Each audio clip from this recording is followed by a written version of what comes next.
বাংলাদেশে কোরআনের কথা সংসদ ভবনের দিকে বললে রাজনীতি হয় না, এটা তামাম দুনিয়ার সবাই বোঝে। তাই তিনি একটি কথা বলেছিলেন, we call you to the teaching of Islam, to the rules of Islam, to the way of Islam. If this means politics to you, then this is our politics. দিন কায়েমের কথা আল্লাহ বলেছে। সংসদে কোরআন নিয়ে আইন না করলে দিন কায়েম হয় না। এই জন্য দিন কায়েম করতে হলে কোরআনকে সংসদে নিতে হয়। আমি তোমাকে আল্লাহর কোরআনের দিকে ডাকছি, আল্লাহর পথের দিকে ডাকছি, আল্লাহর কথা বলছি। এটা যদি তোমার কাছে রাজনীতি মনে হয়, আমি ঘোষণা দিচ্ছি এটাই আমার রাজনীতি। আপনারা সিল মারবেন, আমরাও ব্যালটে সিল মারবো। আপনারাও মিছিল করবেন, আমরাও মিছিল করব। দেখতে মনে হয় একই রাজনীতি, কিন্তু আপনারটা আমারটার মাঝে আকাশ জমিন ব্যবধান। আপনি রাজনীতি করেন পেটের জন্য, আমি রাজনীতি করি আল্লাহর দ্বীন কায়েমের জন্য। সত্য, কিন্তু আমল নামায় রেকর্ডারে রেকর্ড দেখো, আমি তোমার দ্বীন বিজয়ের জন্য কথা বলেছি, দ্বীন বিজয়ের চেষ্টা করেছি, এজন্য মামলা খেয়েছি, হামলার শিকার হয়েছি। কোরআন বিজয়ের কথা বলে ফাঁসির রশিতে ঝুলেছি, এমন আল্লাহর বান্দা আছে না নাই? আলহামদুলিল্লাহ আলহামদুলিল্লাহি নাহমাদুহু ওয়া নাস্তাঈনুহু ওয়া নাস্তাগফিরুহ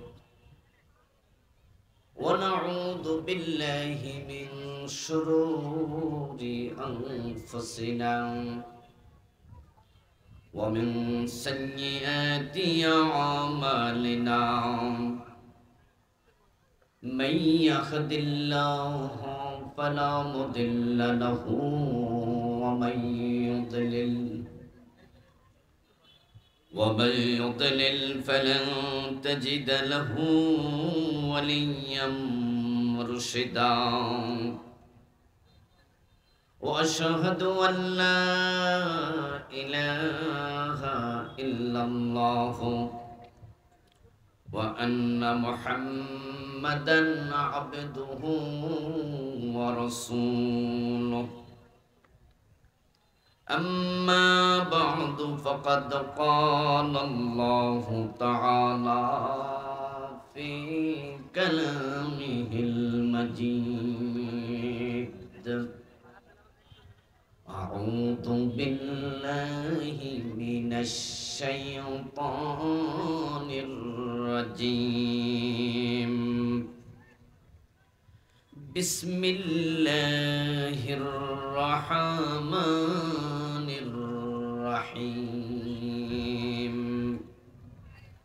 شرع لكم من الدين ما وصى به نوحا والذي أوحينا إليك وما وصينا به إبراهيم وموسى وعيسى أن أقيموا الدين ولا تتفرقوا فيه كبر على المشركين ما تدعوهم إليه الله يجتبي إليه من يشاء ويهدي إليه من ينيب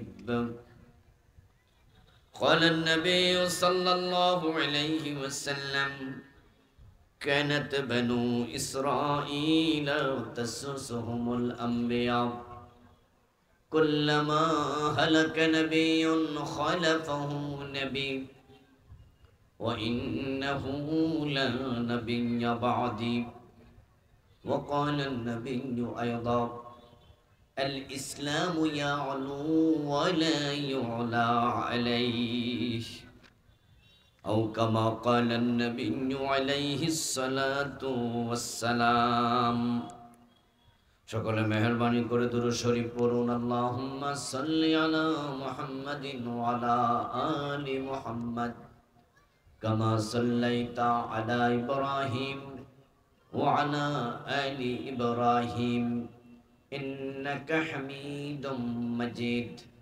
আল্লাহুম্মা বারিক আলা মুহাম্মাদিন ওয়া আলা আলি মুহাম্মাদ কামা বারাকতা আলা ইব্রাহিম ওয়া আলা আলি ইব্রাহিম ইন্নাকা হামিদুম মাজিদ। কাশফুল কোরআন ফাউন্ডেশন রাজশাহী কর্তৃক আয়োজিত আজকের এই চমৎকার তাফসীরুল কোরআন মাহফিল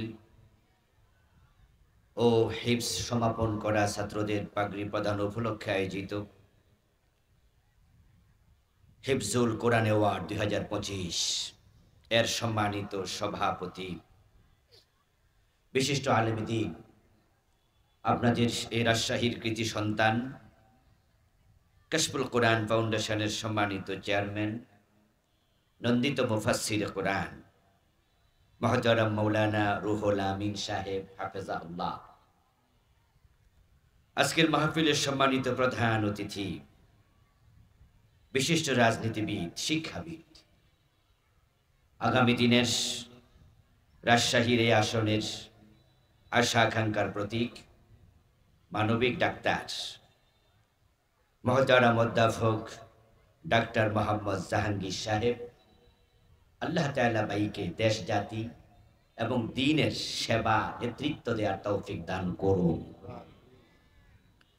আজকের মাহফিলের সম্মানিত বিশেষ অতিথি মুহতারাম ইমাজউদ্দিন মন্ডল সাহেব, প্রফেসর ডাক্তার মোহাম্মদ আব্দুর রশিদ সাহেব, ডক্টর ফজলুল করিম সাহেব সহ অন্যান্য সম্মানিত আমন্ত্রিত অতিথিবৃন্দ, মুহতারাম মাওলানা কারি আবুল কালাম আজাদ সাহেব সহ অন্যান্য সম্মানিত আলোচকবৃন্দ, মুহতারাম মাওলানা জামিরুল ইসলাম সাহেব, মাওলানা হাফেজ খিজির আহমদ সাহেব, মাওলানা হাসান মামুন সাহেব সহ অত্র মাদ্রাসার সম্মানিত দায়িত্বশীল বৃন্দ, উপস্থিত মুহতারাম উলামায়ে কেরাম, ইসলাম প্রিয় তাওহীদি জনতা, পর্দার অন্তরালের সতী সাধবী, সম্মানিতা মা ও বোনেরা, আমার শ্রদ্ধেয় ভাইয়েরা, আপনারা কেমন আছেন? মাশাআল্লাহ। যারা দাঁড়ায় আছেন তারা বসে গেলে একটু বেশি ভালো হতো না? জায়গা তো আছে। ছাত্র ভাইরা তোমরা দাঁড়ায় আছো কেন?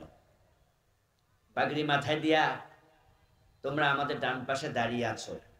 তোমরা তো আয়োজক, তোমরাই তো পরিবেশকে আরো সুন্দর করার সহযোগিতা করতে হবে। এই জন্য ভলান্টিয়ার ছাড়া বাকিরা বসে যেতে হবে।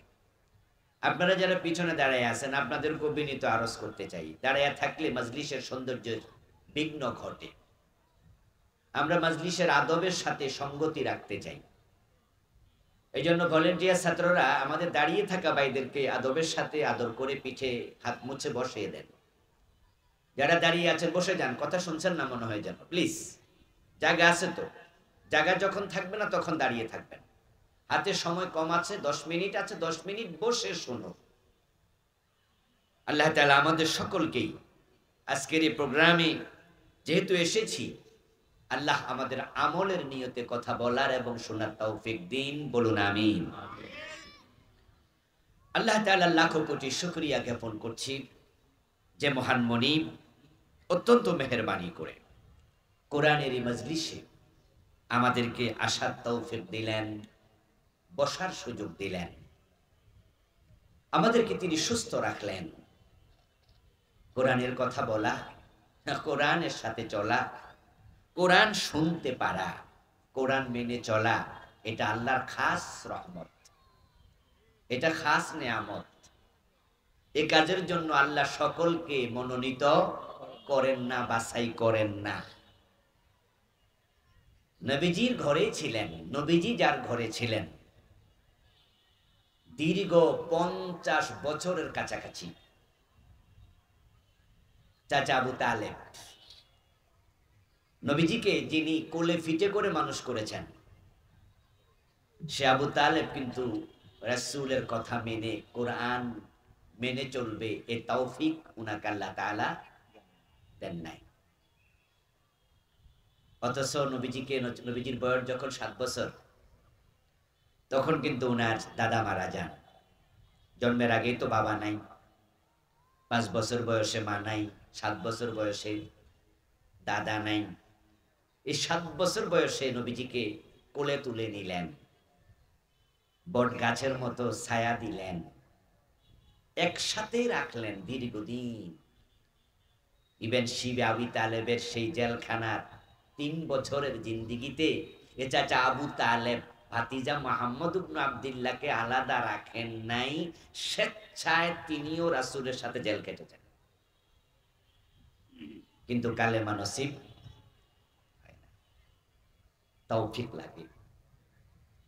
সহিহ মুসলিমে এসেছে আবু তালেবের ইন্তেকালের সময় নবীজি সাল্লাল্লাহু আলাইহি ওয়াসাল্লাম ওনার মাথার পাশে বালিশের কিনারায় বসলেন, বসে বললেন, আম্মি কুল লা ইলাহা ইল্লাল্লাহ কালিমাতান আশহাদ লাকা বিহা ইনদাল্লাহ।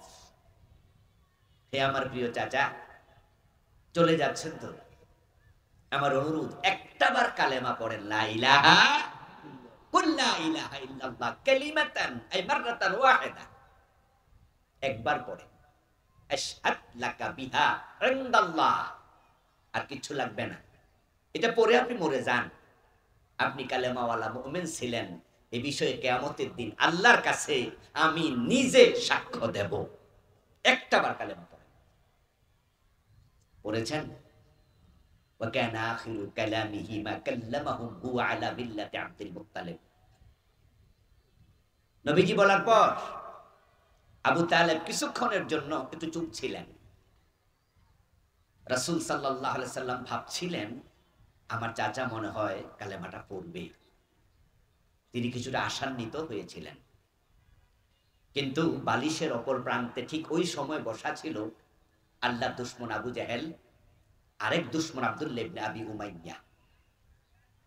এই দুই জালেম যখন তাকায়া দেখলো আবু তালেব তো রাজি হয়ে গেছে, এই মানে কালিমা পড়ে ফেলে কিনা, ধর্মান্তরিত হয়ে যায় কিনা। আবু জেহেল এবং আব্দুল্লাহ ইবনে আবি উমাইয়া দুজনে বলছে, আবু তালেব, মরার আগে বাবার ধর্ম অস্বীকার করে কাফের হয়ে যাইবা, বেদিন হইয়া মরবা, ভাতিজার নতুন ধর্ম নিবা। এবার আবু তালেব মাথা তুলে বলল, লাউলা আন তুআইয়িরানি কুরাইশুন লাআকরারতু বিহা আইনাক। ভাতিজা, এই লোকেরা আমার কালেমা গ্রহণের পর মৃত্যু যদি হয়ে যায়, তারা আমার বদনাম করবে, আমাকে কাপুরুষ বলবে, আমাকে বেদিন বলবে। এই আশঙ্কা করার কারণে আমি তোমার দিন গ্রহণ করতে পারলাম না। ওয়াকানা আখিরু কালামিহি মা কাল্লামাহুম হুয়া আলা মিল্লাতি আব্দুল মুত্তালিব। উনার শেষ কথা ছিল, আমি আমার বাবা আব্দুল মুত্তালিবের ধর্মের উপরে আছি, এরপরে মরে গেল। বলুন নাউযুবিল্লাহ। ঈমান নসিব হয় নাই। এজন্য আমি বলছি, কোরআনের কথা বলা, কোরআনের কথা শোনা, কোরআনের সাথে চলা, এটা আল্লাহর বড় নিয়ামত, আল্লাহর বড় দয়া। এই জন্য আমরা কোরআনের সাথে যারা আছি, আজকে আসলাম, বসলাম, আমাদের প্রতি আল্লাহর এত বড় দয়ার কারণে আমরা শুরুতে আল্লাহকে কৃতজ্ঞতা জানাতে চাই, শুকরিয়া জানাতে চাই।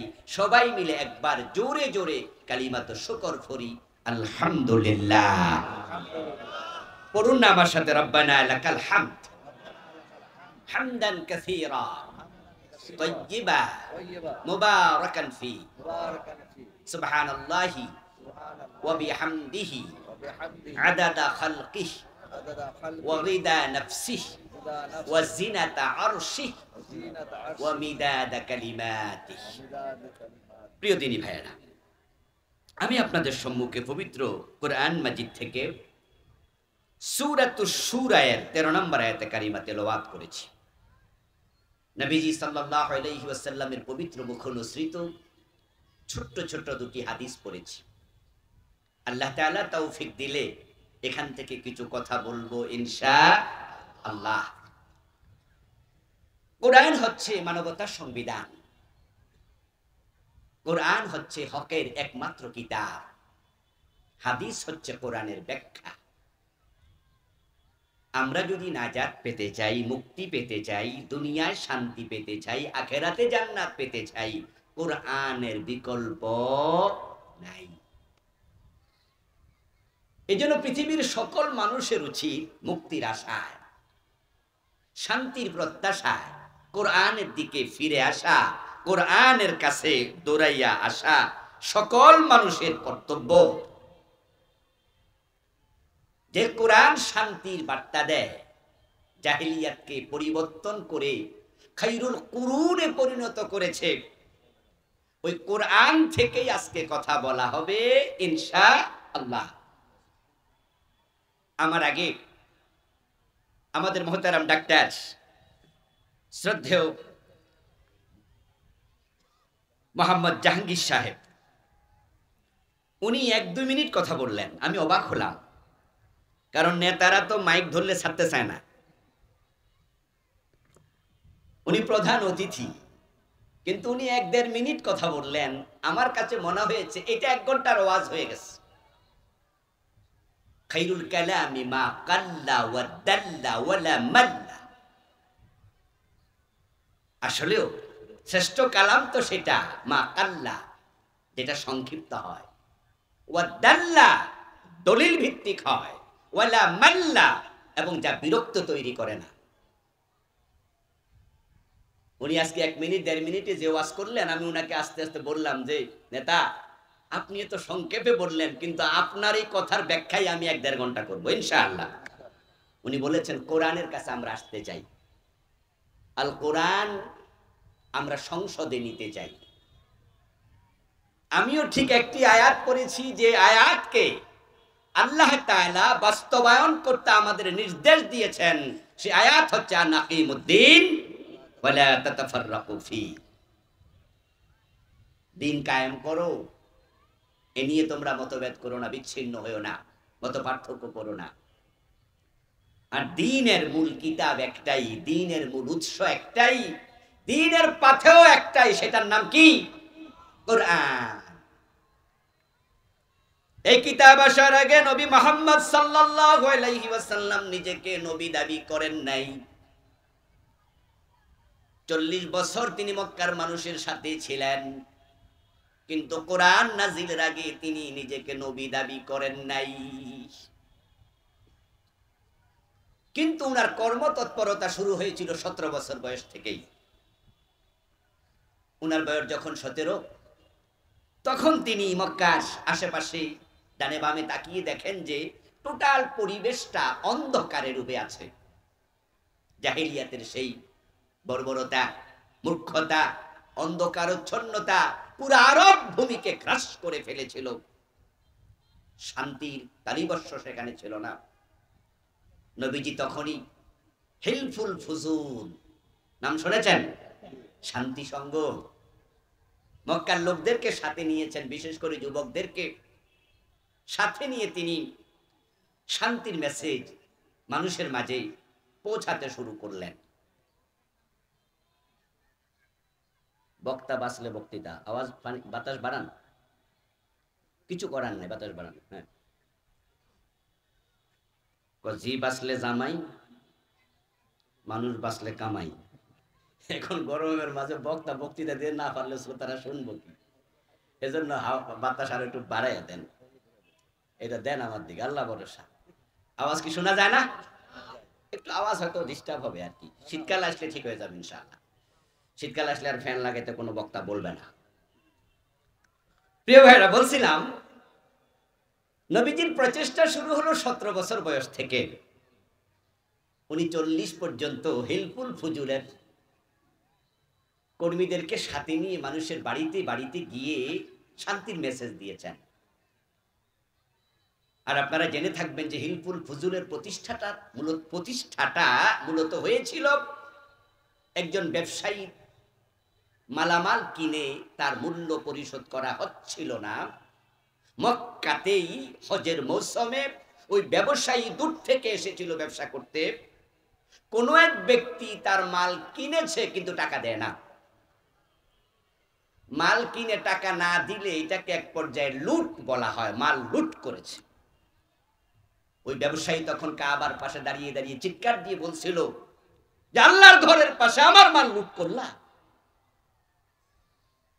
তখনই মক্কার লোকেরা বলল, না, এটা তো ঠিক না, এটা তো হতে পারে না। হিলফুল ফুজুল প্রতিষ্ঠার পিছনে এটা ছিল মূল সূত্র, যে মক্কার আশেপাশে আমরা অন্যায় হতে দেব না।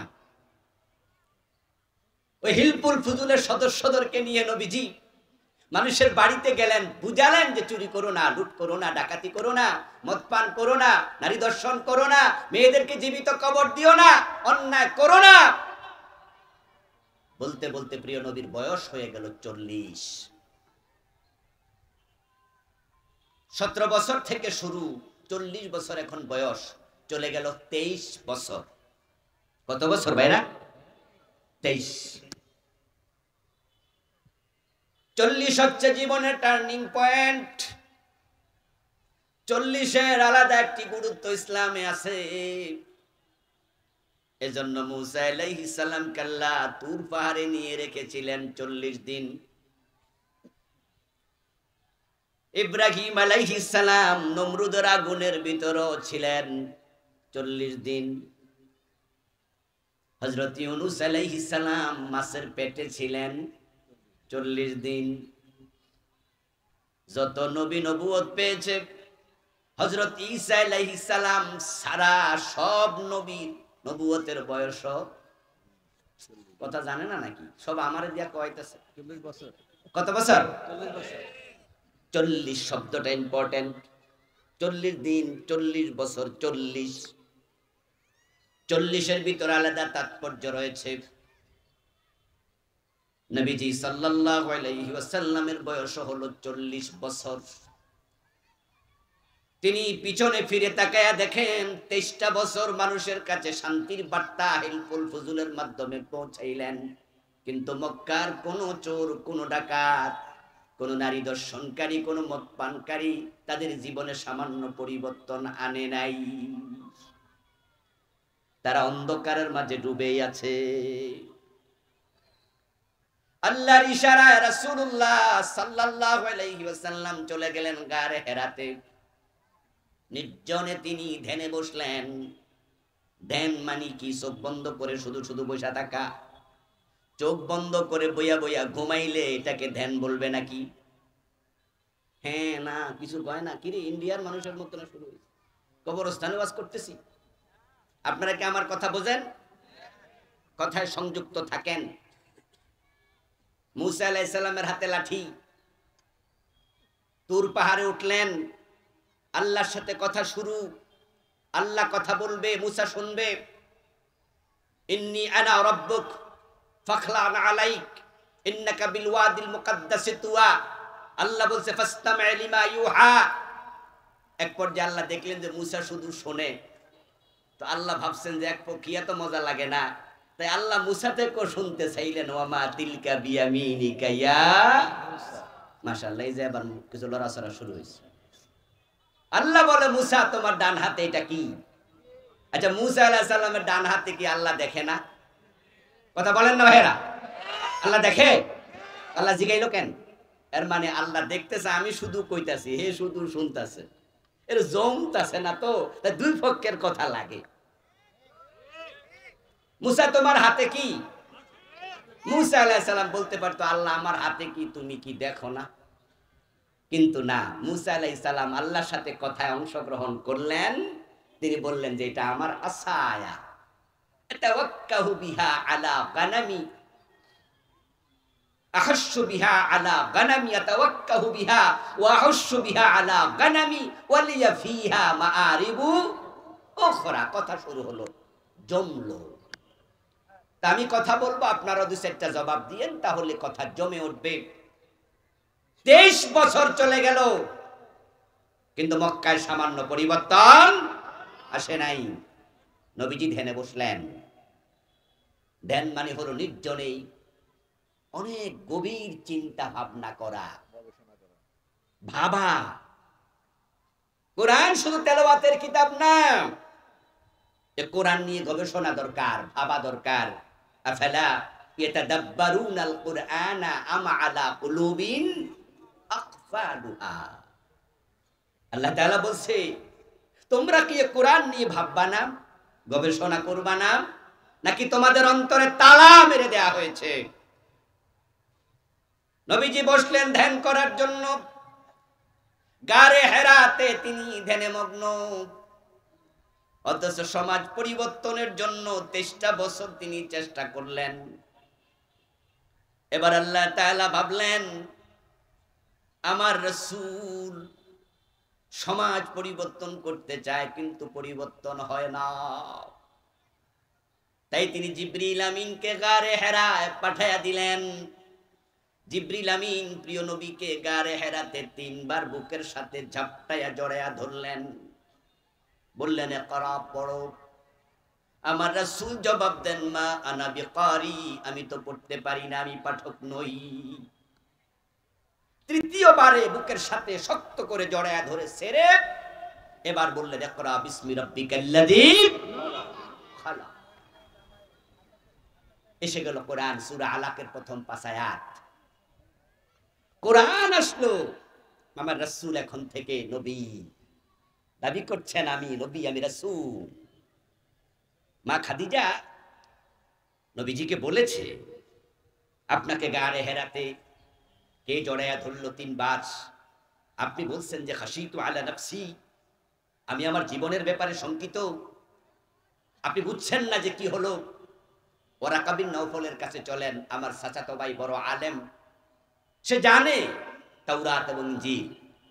ওরাকা বিন নওফল নবীজিকে সেদিন সুসংবাদ দিয়েছিলেন তিলকান নামুস যালিকান নামুস, ও হচ্ছে জিবরিল, ভয় পেও না, আমি বুঝছি তুমি হচ্ছ শেষ নবী যার কথা আমি তাওরাত এবং ইনজিলে পড়েছি। নবীজি সাল্লাল্লাহু আলাইহি ওয়াসাল্লামের কাছে কোরআন আসলো। আল্লাহ তাআলা কোরআনের মাঝে রাসূলকে জানালেন কিতাবুন আনজালনাহু ইলাইক লিতুখরিজান নাসা মিনাজ যুলুমাতি ইলান নূর। ও নবী, অন্ধকারে ডুবে আছে জাহেলিয়াতের মানুষগুলো, 23 বছর চেষ্টা করলেন, অন্ধকার থেকে তুলতে পারলেন না। আমি আপনার কাছে একটা কিতাব পাঠাইলাম লিতুখরিজান নাসা মিনাজ যুলুমাত। এই কিতাবের দ্বারা মানুষকে অন্ধকার থেকে আলোর পথ দেখাইয়া দেবেন। নবীজি আবার চেষ্টা করলেন, আবার দাঁড়াইয়া গেলেন। 40 বছর 6 মাস বয়স, কোরআন নাজিল শুরু। প্রথম 6 মাস ওহী এসেছিল স্বপ্ন যুগে।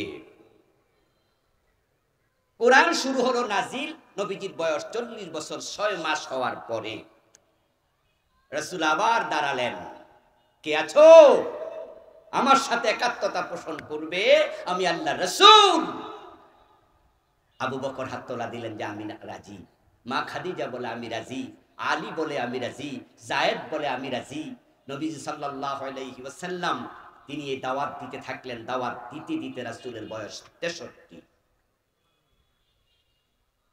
প্রচেষ্টা শুরু হলো 17 বছর থেকে, 40 বছর 23, আবার 40 থেকে 63, এখানে কত? 23। একই ব্যক্তি। প্রথম চেষ্টার অংশ 23, পরবর্তী প্রচেষ্টার অংশটুকু 23। প্রথম 23 বছরের রেজাল্ট ছিল জিরো। ফুলে ফলে সুশোভিত আব্দুল্লাহর বেটা মুহাম্মদুর রাসূলুল্লাহ এখন দুনিয়ার সবচেয়ে বড় নায়ক, সেরা মানের হিরো, মহানায়ক। এমন পরিবর্তন হলো, ইন্তেকালের আগে নবীজি বলছেন খায়রুল কুরুনি কারুনি। এখন আর জাহেলিয়াত নাই। তোমরা সবাই মিলে যে যুগের নাম আইয়ামে জাহেলিয়া দিলে, আমি নবী মুহাম্মদ ঘোষণা করছি আমার যুগ পৃথিবীর সর্বশ্রেষ্ঠ যুগ। আপনাদের কাছে আমার একটু প্রশ্ন, দয়া করে জবাব দিয়েন জানা থাকলে। একই ব্যক্তি প্রথম 23 বছর রেজাল্ট পান নাই। মানুষগুলো জাহেলিয়াতে ডুবেই ছিল, চেষ্টা করেছেন, আলো দেখাতে পারেন নাই। ওই ব্যক্তি পরবর্তী 23 বছরে তাম পৃথিবীকে আলোকিত করে ফেলেছে। জাহেলিয়াত দূর হয়ে সর্বশ্রেষ্ঠ যুগ হয়েছে। কারণ কি? কারণ শুধুমাত্র তিনি প্রথম 23 বছর চেষ্টা করেছিলেন, কিন্তু কোরআন ছিল না।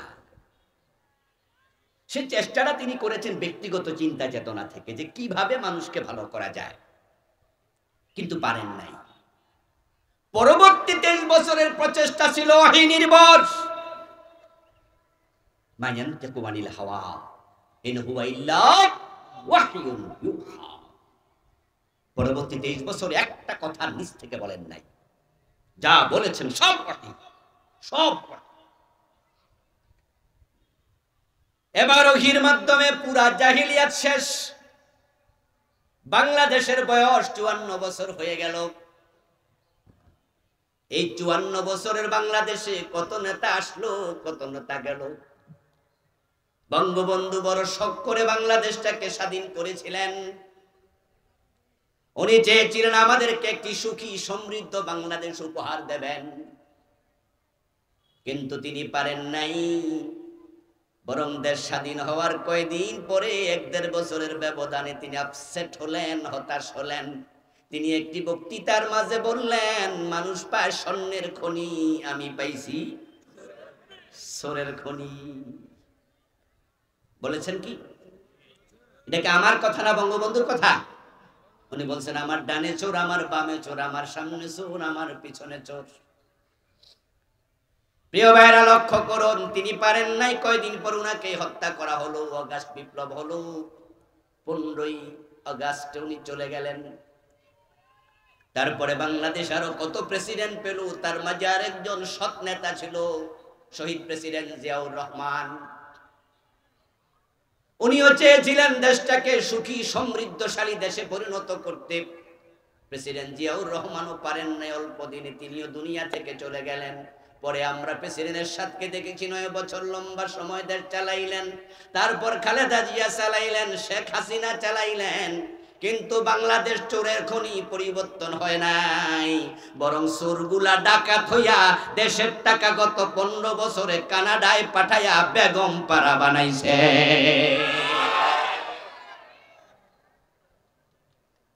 দেশের টাকা লুট করছে। ইসলামী ব্যাংকের মাত্র 18-20টা শাখা থেকে নাকি টাকা বিদেশে পাচার করেছে 80,000 কোটি।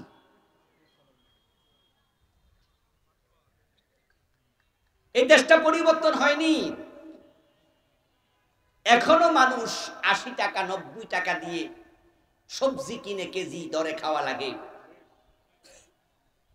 200 টাকার বেশি টাকা দিয়ে সয়াবিন তেল কিনতে হয়েছে, এমন সময় আমাদের গেছে।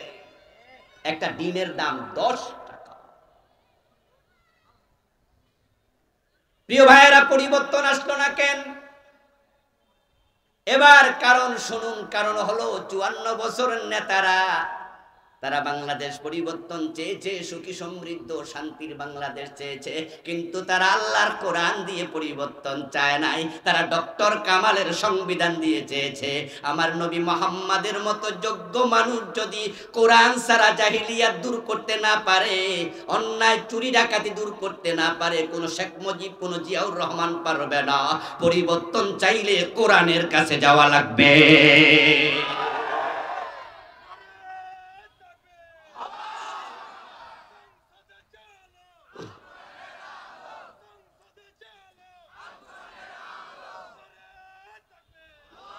আমার প্রিয় ভাইয়েরা, কোরআন ছাড়া পরিবর্তন সম্ভব নয়। কোরআন ছাড়া পরিবর্তন হবে না। আমি আপনাদের সম্মুখে পবিত্র কোরআন থেকে সূরাত শুরার 13 নম্বর আয়াত পড়েছি। এটার আলোকে আমি কথা বলবো ইনশাআল্লাহ। সূরা শুরার 13 নম্বর আয়াত আল্লাহ তাআলা উম্মতে মুহাম্মাদীকে লক্ষ্য করে আলোচনা শুরু করলেন। সারা আলাকুম। আলেম ওলামা ভাইয়েরা আমার সাথে একটু দয়া করে মুখ মিলাবেন, ঠোঁট মিলাবেন বেশি করে, অন্যরা বুঝবে। কুম শব্দের অর্থ কি? তোমরা। তাহলে আল্লাহ তাআলা এই আয়াতটা শুরু করলেন আমাদেরকে লক্ষ্য করে, আমরা যারা উম্মত। বললেন তিনি শারাআ লাকুম মিনাদ-দীন, তিনি দিন থেকে তোমাদের জন্য একটি বিধিবদ্ধ বিধান চালু করতে চান। একটি সিস্টেম, একটি নিয়ম, একটি শরিয়া তিনি প্রণয়ন করছেন, দায়িত্ব তোমাদেরকে দিয়েছেন। মা ওয়াসা বিহি নূহা, এবার বলতেছে দায়িত্বটা আমি শুধুমাত্র তোমাদেরকে দেই নাই, একই ব্যাপারে আমি নূহ নবীকে অর্ডার করেছি, নির্দেশনা দিয়েছি। ওয়াসা ওসিয়ত, ওসিয়ত শব্দটা আল্লাহর সাথে যখন লাগে তখন এটা অর্ডার অর্থে আসে, আদেশ অর্থে। স্বাভাবিকত যখন আমরা কোনো নসিহা করি, ওয়াজ করি, এটাকে নসিহত বলে। আর মরার আগে যখন কেউ কোনো কথা বলে সেটারে কি বলে? নসিহত না ওসিয়ত? এটারে বলে ওসিয়ত। আল্লাহর কি মৃত্যু আছে? ওমা হ্যাঁ কয় না কেন? নাও কয় না। আল্লাহর মৃত্যু আছে? হুয়াল হাইয়ুল। সুতরাং উনার ওসিয়ত আমরা যে ওসিয়ত বুঝি সে অর্থে না। এখানে ওসিয়ত মানে অর্ডার, নির্দেশ। মা ওয়াসা বিহি নূহা, যে অর্ডার আল্লাহ তাআলা দিয়েছেন নূহ আলাইহিস সালামকে। এরপর বলছেন ওয়াল্লাযী আওহাইনা ইলাইকা, ও প্রিয় নবী মুহাম্মদ সাল্লাল্লাহু আলাইহি ওয়াসাল্লাম, একই বিষয়ে আমি আপনার কাছে ওহী নাজিল করছি, মানে আপনাকে অর্ডার দিচ্ছি। এরপর আল্লাহ তাআলা আবার বলেন ওয়া মা ওয়াসাইনা বিহি ইব্রাহিম, একই অর্ডার আমি নবী ইব্রাহিমকে দিয়েছি। ওয়া মূসা, এবং মূসাকে দিয়েছি। ওয়া ঈসা, এবং ঈসাকে দিয়েছি। শুরু হলো নূহকে দিয়া, আলোচনা আসলো ঈসা পর্যন্ত। আওহাইনা ইলাইকা বলে নবী মুহাম্মদও শামিল হলো। তাহলে নূহ আলাইহিস সালাম থেকে নবী মুহাম্মদ পর্যন্ত যত নবী ছিলেন, মাঝখানে এই অর্ডারের বাইরে একজনও নাই। এর মানে সব নবীকে আল্লাহ দায়িত্বটা দিয়েছেন, যেটার জন্য উম্মতে মুহাম্মাদীকে সারা আলাকুম বলে আল্লাহ খেতাব করলেন। কি গুরুত্বপূর্ণ দায়িত্ব! নূহ থেকে শুরু করে প্রিয় নবী পর্যন্ত আসলো। এর আগে কিছু নবী গিয়েছে। নূহ আলাইহিস সালামের আগে কি পৃথিবীতে নবী ছিল না? আদম আলাইহিস সালাম কি নবী নন? শীশ আলাইহিস সালাম কি নবী নন? কিন্তু নূহকে দিয়ে শুরু করলেন কেন? কারণ হচ্ছে নূহ হচ্ছেন প্রথম শরীয়তের নবী।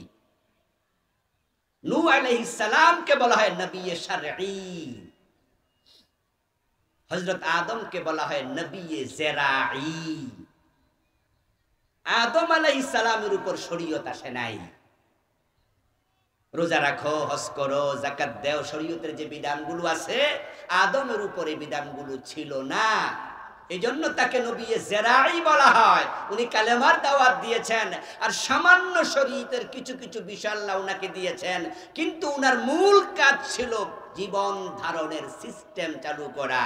কিভাবে ধান, পাট, গম, আলু, তেঁতুল, ভুট্টা এগুলো জন্ম দিতে হয়, কিভাবে মুরগি জবে করে খেতে হয়, কিভাবে গরু রান্না করা লাগে, জীবন ধারণের প্রক্রিয়া শিখিয়েছেন নবী আদম। জেরাউন মানে শস্য দানা, জেরাঈ মানে হচ্ছে শস্য দানার সাথে সম্পৃক্ত নবী। শীশ আলাইহিস সালাম তার কাছাকাছি ছিলেন, কিন্তু নূহ হচ্ছেন পৃথিবীতে শরীয়তের প্রথম নবী। আর শরীয়তের শেষ নবীর নাম মুহাম্মাদুর রাসূলুল্লাহ। পড়ুন সাল্লাল্লাহু আলাইহি ওয়াসাল্লাম। উনার পরে আর কোন নবী নাই। এর মাঝখানে যত নবী এসেছেন একজন আর বাদ নাই। কুরআন হলো একটি মুলাক্কাস কিতাব, এটা অতি সংক্ষিপ্ত কিতাব, যার কারণে নবীদের নাম এখানে কম। কোরআনে নাম ধরে ধরে আলোচনা হয়েছে এমন নবী মাত্র 25 জন। কয়জন? মাত্র 25। অথচ নবীর সংখ্যা 25 জন না আরো বেশি, 2500, ঠিক না? 25,000। হাদিসে আসছে 1,24,000। তবে হাদিসটি আকীদার ক্ষেত্রে গায়রে মাকবুল, কারণ এটা খবরে ওয়াহিদ, আর ঈমানের ক্ষেত্রে খবরে ওয়াহিদের কোনো গ্রহণযোগ্যতা থাকে না। আলিয়া এবং কওমি দুই মাদ্রাসার সিলেবাসে একটা কিতাব আছে নাম আকাইদুন নাসাফি। ওই বইতে রিসালাতের একটি অংশ আছে, সেই অংশেই হাদিসটা লিখক এনেছেন, মুসান্নিফ এনেছেন এনে তিনি বলেছেন এই হাদিসটা আকীদার ক্ষেত্রে গ্রহণযোগ্য না। তাই নবী রাসূলের সংখ্যা কত? উত্তর হলো অগণিত। যত নবী এসেছেন মাত্র 25 জনের নাম কোরআনে আসলো, বাকিদের নাম নাই। এখন আল্লাহ নূহ আলাইহিস সালামকে দিয়া শুরু করে নবী মুহাম্মদকে দিয়া শেষ করে বুঝাইলেন, মাঝখানে যত রাসূল যত নবী সকলকে আমি একই অর্ডারে দিয়েছি। ওই অর্ডারটা কি? অর্ডারটা হলো আনাকিমুদ্দিন, আল্লাহর জমিনে তোমরা আল্লাহর দ্বীন কায়েম করো। উম্মতে মুহাম্মাদি, এটা তোমাদের দায়িত্ব, তোমরা আমার জমিনে আমার দ্বীন কায়েম করবা। যারা বুদ্ধিমান সচেতন আছেন, বুঝ আছে, তারা একটু জবাব দিয়েন। বাচ্চারা তো বুঝবে না, তারা চুপ থাকুক, আপনারা একটু কথা বলেন। 54 বছরের বাংলাদেশে আল্লাহর দ্বীন কি কায়েম হয়েছে? একদিনের জন্য ছিল তো আল্লাহ না দায়িত্ব দিছে? তাহলে ওই দায়িত্ব পালনে আমরা কি সফল হয়েছি না ব্যর্থ? ব্যর্থ হয়ে যদি আল্লাহর কাছে যান, জবাব দিতে হবে না? জবাব দিতে হবে। আমাদের কথাকে আপনাদের কাছে মনে হয় রাজনীতি। ওই যে সংসদে কোরআন নেওয়া লাগবে, এই সংসদ শব্দ আইলে তো মনে করে কি এই তো হুজুর রাজনীতি করে লাইতেছে। যদি আমি বলতাম যে কোরআন পড়েন, কোরআনের তাফসীর পড়েন, কোরআন বুঝেন, নামাজ কালাম পড়েন, হজ যাকাত দেন, আল্লাহর একটা বান্দা কইতো না যে হুজুর রাজনীতি করছে। হুজুরের ওয়াজটা আজকে খাঁটি হইছে। কিন্তু যেই মাত্র সংসদে কোরআন নিতে হবে এটা বলছি, তখনই কিছু মানুষ ভাবছেন এটা রাজনীতি হয়ে গেছে। প্রিয় ভাইয়েরা শুনুন না, মিশরের বিখ্যাত আলেম সৈয়দ কুতুব শহীদ রাহিমাহুল্লাহ তাফসীর জিলালিল কোরআন লিখেছেন। ওই তাফসীরে তিনি কোরআনকে রাষ্ট্রীয়ভাবে কায়েমের কথা বলাতে জামাল নাসির উনাকে ফাঁসি দিয়েছে। বিদগ্ধ পণ্ডিত সৈয়দ হাসান আল বান্না রাহিমাহুল্লাহ বাংলাদেশে কোরআনের কথা সংসদ ভবনের দিকে বললে রাজনীতি হয় না, এটা তামাম দুনিয়ার সবাই বোঝে। তাই তিনি একটি কথা বলেছিলেন, we call you to the teaching of Islam, to the rules of Islam, to the way of Islam. If this means politics to you, then this is our politics. দিন কায়েমের কথা আল্লাহ বলেছে। সংসদে কোরআন নিয়ে আইন না করলে দিন কায়েম হয় না। এই জন্য দিন কায়েম করতে হলে কোরআনকে সংসদে নিতে হয়। আমি তোমাকে আল্লাহর কোরআনের দিকে ডাকছি, আল্লাহর পথের দিকে ডাকছি, আল্লাহর কথা বলছি। এটা যদি তোমার কাছে রাজনীতি মনে হয়, আমি ঘোষণা দিচ্ছি এটাই আমার রাজনীতি।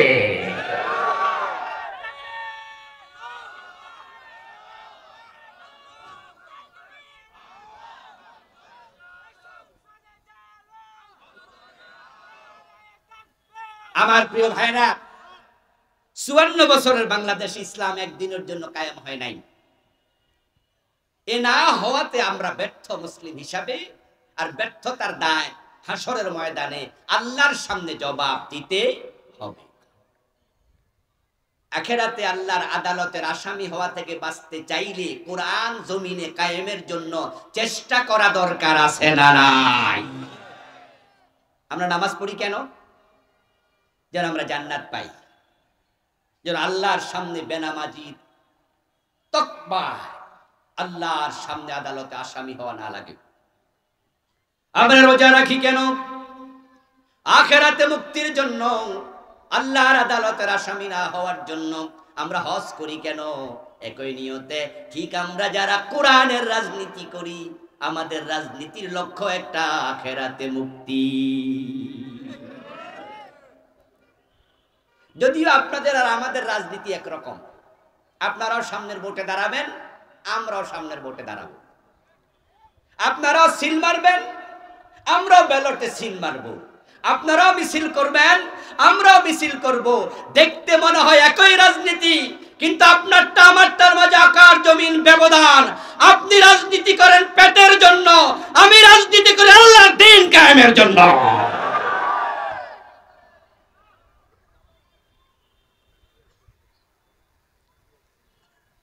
ট্রেন রোডের পাশে যাবেন, ট্রেন রাস্তার পাশে যে পাথরগুলো পড়ে আছে এগুলোও পাথর। আবার ডায়মন্ড দোকানে যাবেন, যে মেয়েদের হাতে আংটি নাকের ফুল বানায়, ডায়মন্ড যে তৈরি হয় ওটা পাথর থেকে হয়, সেটাও পাথর, ইয়াকুত পাথর। আবার রাস্তার পাশে ট্রেনের রাস্তার ধারে পড়ে আছে, সেগুলো পাথর। দুইটা এক নয়, দুইটা এক নয়। কোরআন কায়েম হয় নাই 54 বছরে। আলহামদুলিল্লাহ, আমরা আল্লাহর কিছু বান্দা আছি যারা দিন কায়েমের কথা বলছি যুগের পর যুগ। আমাদের উত্তরসূরি যারা আছে, আল্লাহর কোরআন কায়েমের কথা, দিন বিজয়ের কথা বলতে বলতে আল্লামা সাইদি আল্লাহর কাছে চলে গেছে। 40 বছরের বেশি আল্লাহ দিন বিজয়ের জন্য তিনি মাঠে ময়দানে তাফসীর করছেন। উনার একটা আলোচনা খুঁজে পাওয়া কঠিন হবে যে আলোচনার মাঝে 1 মিনিটের জন্য হলেও কোরআন বিজয়ের কথা বলেন নাই, এমন একটা আলোচনা পাবেন না। তিনি বিষয়ভিত্তিক ওয়াজ করতেন, তার ওয়াজ থেকে শুনে আমরা ওয়াজ শিখেছি। আমি তার রুহানি ছাত্র, তবে পরে আবার সরাসরি ফিজিক্যালি ছাত্র হওয়ার জন্য জেলখানায় ওনার সাথে সাক্ষাৎ করতে গিয়েছিলাম। ওনার সন্তানদেরকে অনুরোধ করেছিলাম যে হুজুরকে আপনারা তো প্রতি মাসে 2 বার দেখতে যান, আমাকে একটু সাথে নিয়েন। আমার অনুরোধ রেখে আমাকে হুজুরের সাথে সাক্ষাতের জন্য একবার জেলখানায় নিয়েছিলেন। সেদিন হুজুর থেকে আমি 15 মিনিটের বেশি সময় সোহবত নিয়েছি, সরাসরি ছাত্র হওয়ার সুযোগ নিয়েছি। আলহামদুলিল্লাহ। আল্লামা সাইদি রাহমাহুল্লাহ বিষয়ভিত্তিক ওয়াজ করতেন। যেদিন তিনি আখেরাত নিয়ে কথা বলতেন, সেদিন আখেরাতের উপরে ডজন ডজন আয়াত হাদিস বলতে থাকতেন। একদিন ইসলাম নিয়ে, একদিন ঈমান নিয়ে, একদিন সালাত নিয়ে, একদিন আখেরাত নিয়ে। যেদিনে যে ওয়াজ করতেন তার আলোচনার মাঝখানে দিন কায়েমের ওয়াজ 1 মিনিটের জন্য হলেও থাকতো। 54 বছরের বাংলাদেশে দিন কায়েম হয়নি। এর কারণ কি?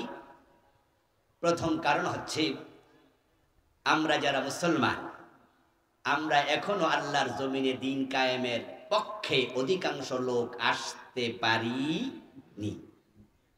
আমরা কিছু মানুষ আছি, আল্লামা সাইদির মতো আল্লাহর কিছু বান্দা আছে যারা বলেই যাচ্ছে, বলেই যাচ্ছে, বলেই যাচ্ছে।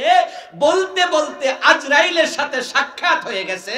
হাসরের ময়দানে আল্লাহ যদি প্রশ্ন করে, দিন কায়েমের দায়িত্ব দিয়েছি, বাংলাদেশে দিন কায়েম কেন করো নাই? উত্তর দেবেন, আল্লাহ চেষ্টা করেছি। এই যে আজকে আমি দিন কায়েমের পক্ষে আপনাদের সামনে 1.5 ঘন্টা, 1.25 ঘন্টা ওয়াজ করব, আমার কথাগুলো কি আমলনামায় লেখা হবে না? মা ইয়ালফাযু মিন কাওলিন ইল্লা লাদাইহি রাকীবুন আতীদ। কোরআন মাজিদ আল্লাহ তাআলা বলেন, মানুষের মুখ থেকে যত শব্দ বের হয়, বের হতে দেরি, আমলনামায় রেকর্ড হতে দেরি হবে না। আমাদের প্রতিটি কথা রেকর্ড হয়। আল্লাহ তাআলাকে সেদিন আমি বলবো, আল্লাহ, কোরআন তোমার বাংলাদেশে আমি কায়েম দেখে আসতে পারি নাই, আমি কায়েম করতে পারি নাই, কথা সত্য, কিন্তু আমলনামায় রেকর্ডারে রেকর্ড দেখো, আমি তোমার দিন বিজয়ের জন্য কথা বলেছি, দিন বিজয়ের চেষ্টা করেছি, এজন্য মামলা খেয়েছি, হামলার শিকার হয়েছি, কোরআন বিজয়ের কথা বলে ফাঁসির রশিতে ঝুলেছি। এমন আল্লাহর বান্দা আছে না নাই? তারা সেদিন নাজাত পেয়ে যাবে। মা খাদিজার মতো। মা খাদিজা কি ইসলামের বিজয় দেখে গেছেন? কিরে ভাই, কথা কয় না কেন? মা খাদিজা ইসলামের বিজয় দেখে গেছেন? জি না। তিনি ইন্তেকাল করেছেন হিজরতেরও আগে, নবুয়তের 10ম সনে। হিজরতের 3 বছর আগে তিনি ইন্তেকাল করেন। ইসলাম বিজয় হয়েছে মদিনায়, মক্কায় নয়। মা খাদিজা ইন্তেকাল করেছেন, কিন্তু তিনি জান্নাত পাবেন, কারণ তিনি একামতে দ্বীনের কর্মী ছিলেন। হযরত সুমাইয়া রাদিয়াল্লাহু তাআলা আনহা ইসলামের প্রথম শহীদ। মা সুমাইয়া যখন মক্কায় শাহাদাত বরণ করেন, তখন দ্বীনের বিজয় হয় নাই। আপনাদের কাছে আমার জিজ্ঞাসা, হযরত সুমাইয়া জান্নাত পেয়েছেন কিনা?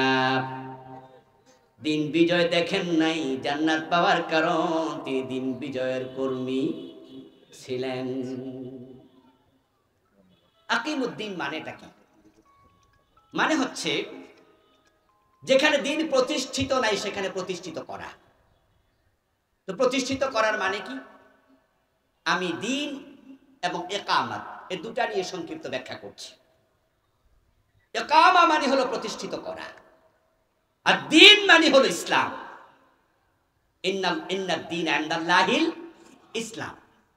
আল্লাহর কাছে দিন আছে একটা, সেটার নাম কি? ইসলাম। ওয়া মান ইয়াবতাগি গায়রাল ইসলামি দীনান ফালাই ইউকবালা মিনহু। ইসলাম ছাড়া অন্য কোন দিন যদি কেউ তালাশ করে সেটা আল্লাহ কবুল করবেন না।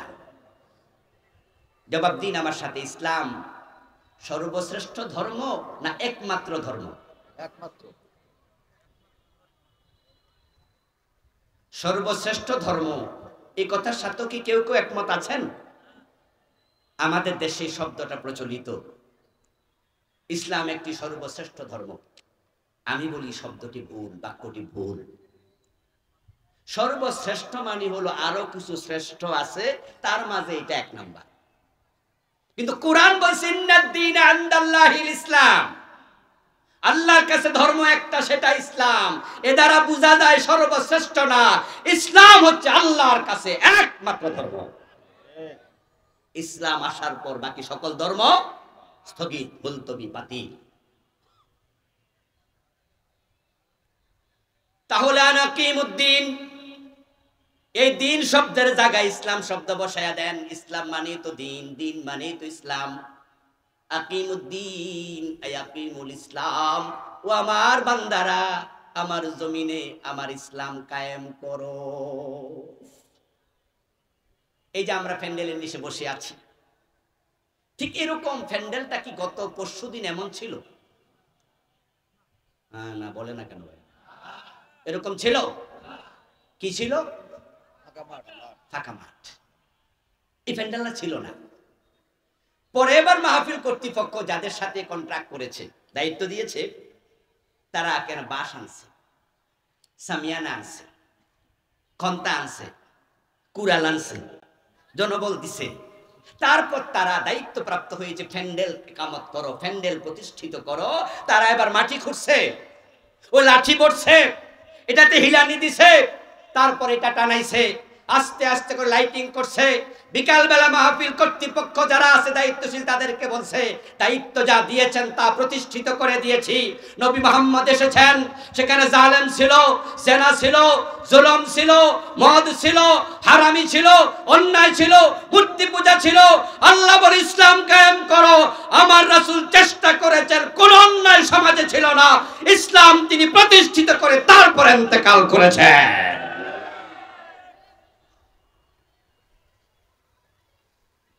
আজকের মক্কায় গেলে কোন ল্যাংটা মানুষ দেখা যায়? মক্কা যায় না কি এলাকার লোকেরা? মক্কায় উমরা হজ করতে গেছেন, কোন ল্যাংটা মানুষ পাইছেন? অথচ কাবার পাশে ল্যাংটা তাওয়াফ করতো নবীজির জামানায়, এমন মানুষও ছিল। দিন ইসলাম ছিল না, তাই ল্যাংটা মানুষ আল্লাহর ঘর তাওয়াফ করতো।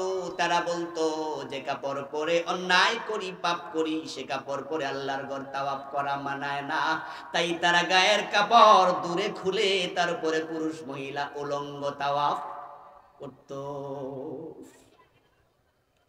নবীজির বয়স 35, কোন কোন বর্ণনায় পাওয়া যায় 37। নবুয়তের 5 অথবা 3 বছর আগের ঘটনা। কাবা শরীফ পুনর্নির্মাণ চলছে, কাবার ওয়াল কিছুটা বিধ্বস্ত। এজন্য মক্কার লোকেরা মিটিং করে সিদ্ধান্ত নিল, আমরা ভাঙ্গা ওয়াল সরাইয়া আবার নতুন ওয়াল বানাতে চাই। এই সিদ্ধান্ত মোতাবেক তারা কাবার জন্য পাথর, ইট সংগ্রহ শুরু করলো। সে পাথর আনার কাজে নবীজি নিজে অংশগ্রহণ করেছেন নবুয়তের আগে।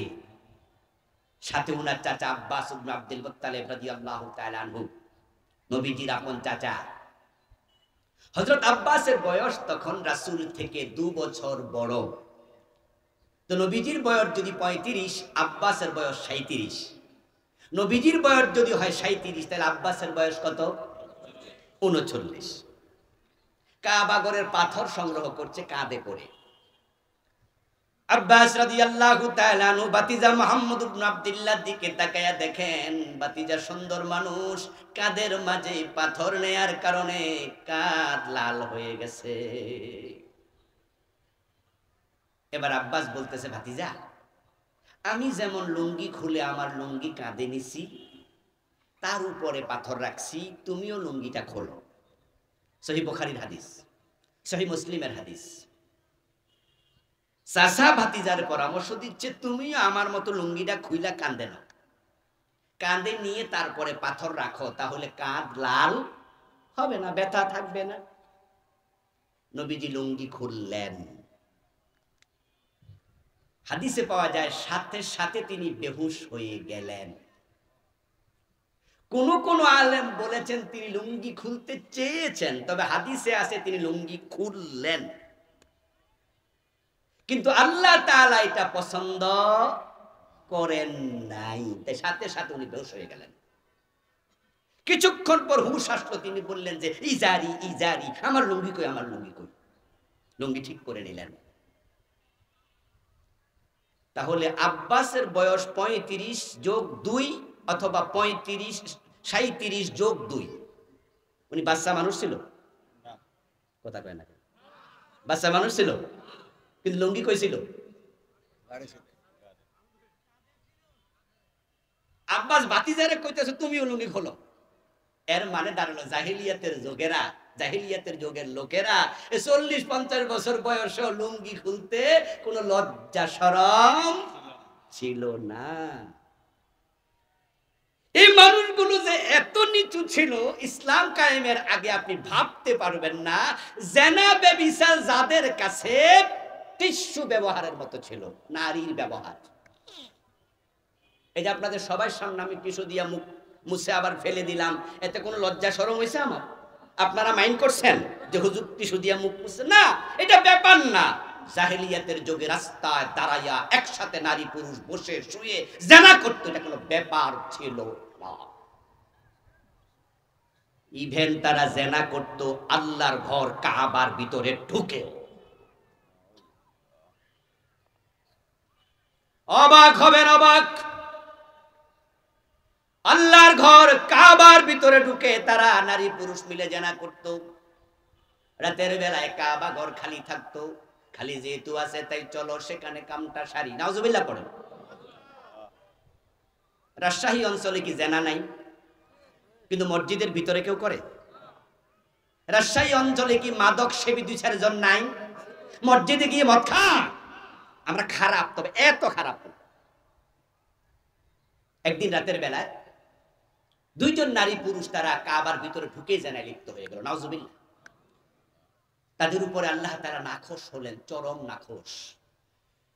তাদের 2 জনকে আল্লাহ তাআলা ওই মিলিত এবং 2 জনকে আল্লাহ তাআলা পাথরে রূপান্তরিত করলেন। ওই নারী পুরুষ তাদের নাম, একজনের নাম ছিল ইয়াসাফ, আরেকজনের নাম ছিল নাএলা। ইয়াসাফ হলো পুরুষ, নাএলা হলো নারী। লোকজন সকাল বেলায় গিয়ে দেখে কাবার ভিতরে জেনাকাররত অবস্থায় একটা পুরুষ একটা নারী এভাবে মিলিত হয়ে আছে, কিন্তু গায়ে হাত দিয়া দেখে এ তো পাথর, মানুষ তো না। ওই 2 জনকে তারা চিনে, কারণ তারা তো সেখানকার লোক। ওই জাহেলগুলো কতটা নীচ। তখন তারা বলল, যেহেতু এই অবস্থায় তারা পাথর হয়ে মূর্তিতে পরিণত হয়েছে, নিশ্চয়ই এর মাঝে কোনো বরকত আছে।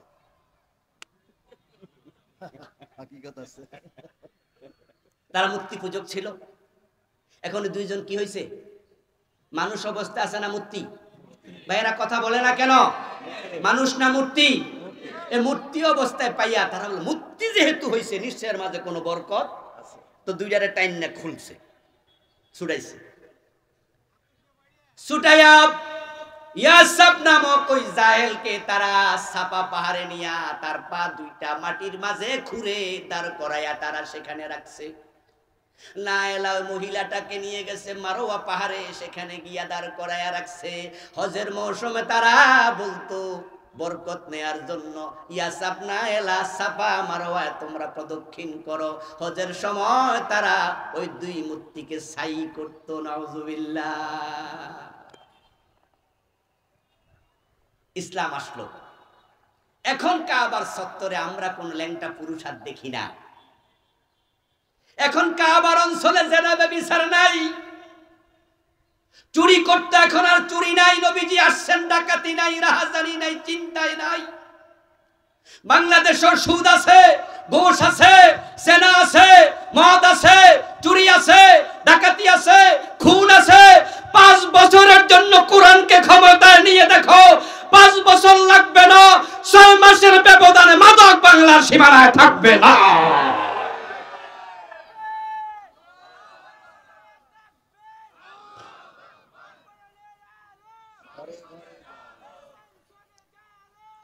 প্রিয় ভাইরা, আসলেও ইসলাম মানে কি, শরিয়া মানে কি? আমাদের দেশে কিছু কিছু ভাইরা এখন শরিয়া, জামাত ইসলাম, ইসলামী দল, যারা হেফাজতে ইসলাম, যারা আপনার নিজাম ইসলাম, যারা সরমনাই, আমরা যারা ইসলামের কথা বলি, আমাদেরকে লক্ষ্য করে বলে, তাহলে আপনারা কি ক্ষমতায় গেলে শরিয়া কায়েম করবেন? টেলিভিশন চ্যানেলে টক শোতে এমন প্রশ্ন করতে কি আপনারা শুনেছেন? যারা শুনছেন তারা কথা বলেন। এমন প্রশ্নকারী আছে না নাই? প্রশ্নকারী কি হিন্দু না মুসলমান? দেখেন, আমি দেখলাম কয়েকদিন আগে ব্যারিস্টার শিশির মনির, উনি হাইকোর্টের একজন বড় আইনজীবী, একটি টেলিভিশন টক শো উনাকে প্রশ্ন করতেছে একজন বোন উপস্থাপিকা, যে আপনারা ক্ষমতায় গেলে কি শরিয়া কায়েম করবেন? মানে প্রশ্নের ধরন দিয়ে বোঝা যায় শরীয়ত মানে এক বিশাল বিপদ। আপনাদের কাছে আমি প্রশ্ন করব, দল টল বাদ দেন, আল্লাহর জন্য কথা বলেন, শরীয়ত কি বিপদ না রহমত? যারা বলেন নাই তারাও বলেন, বিপদ মনে হলে বিপদ বলেন, আপনার ইচ্ছা, চুপ থাকবেন না, দয়া করে কথা বলেন, শরীয়ত বিপদ না রহমত? কিন্তু প্রশ্নকারী বুঝাচ্ছে শরীয়ত একটা উপায় নাই। আমাদেরকে ভুলভাবে উপস্থাপন করা হয়, বলা হচ্ছে ইসলাম আসলে চোর ধরে হাত কেটে দেবে, শাস্তে কাম, হাত কেটে দেবে, হাত কেটে দেবে, কি কথা রে বাবা? আচ্ছা ভাই, হাত কি আপনার কাটবে? আপনার টেনশন কেন? ওটা নিয়ে আপনি চমকে উঠছেন কেন? হাত তো কাটবে চোরের। আপনি টেনশন করা প্রমাণ করে নিশ্চয় আপনিও চোর, অথবা চোর লালনকারী বা চোরের খালাতো ভাই। আসলেও ইসলাম আসলেই হাত কেটে দেবে, কথাও ঠিক নয়, এটা ভুল প্রচারণা। ইসলামী সরকার আসার পরে আল্লাহ হাত কাটতে বলবেনও না। আল্লাহ বলেছেন, আল্লাযীনা ইম্মাক্কান্নাহুম আকামুস সালাহ ওয়া আতাউয যাকাত ওয়া আমারু বিল মারুফ ওয়া নাহাউ আনিল মুনকার। ইসলাম আসলে প্রথমে হবে 4টা কাজ। 1 নম্বরে নামাজ কায়েম করবে, 2 নম্বরে যাকাত আদায়ের কথা বলবে, 3 নম্বরে যায় সৎ কাজ, অসৎ কাজ এগুলো আসবে। চুরি একটা অসৎ কাজ, এটার বাধা হলো 4 নম্বরে। দ্বিতীয় হচ্ছে যাকাত। যাকাত ভিত্তিক অর্থ ব্যবস্থা চালু হলে দেশে আর চুরি করা লাগবে না। ইসলামী সরকারের নেতারা ওমরের মতো কাঁধে আটার বস্তা লয়ে গরিবের বাড়িতে চলে যাবে।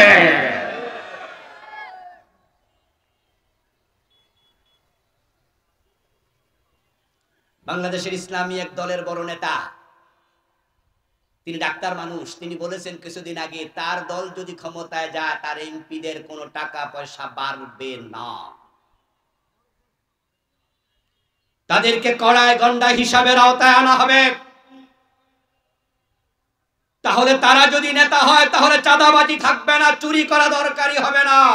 আমরা যাকাত ভিত্তিক অর্থ ব্যবস্থা চালু করে দিয়ে গরিবের বাড়িতে হক পৌঁছিয়ে দেব, চুরি করা লাগবে না। এবার বলুন তো, এর পরেও যদি কেউ চুরি করে, এটা অভাবে না স্বভাবে? তো স্বভাবে চুরি করলে হাত কাটা দরকার আছে না? না।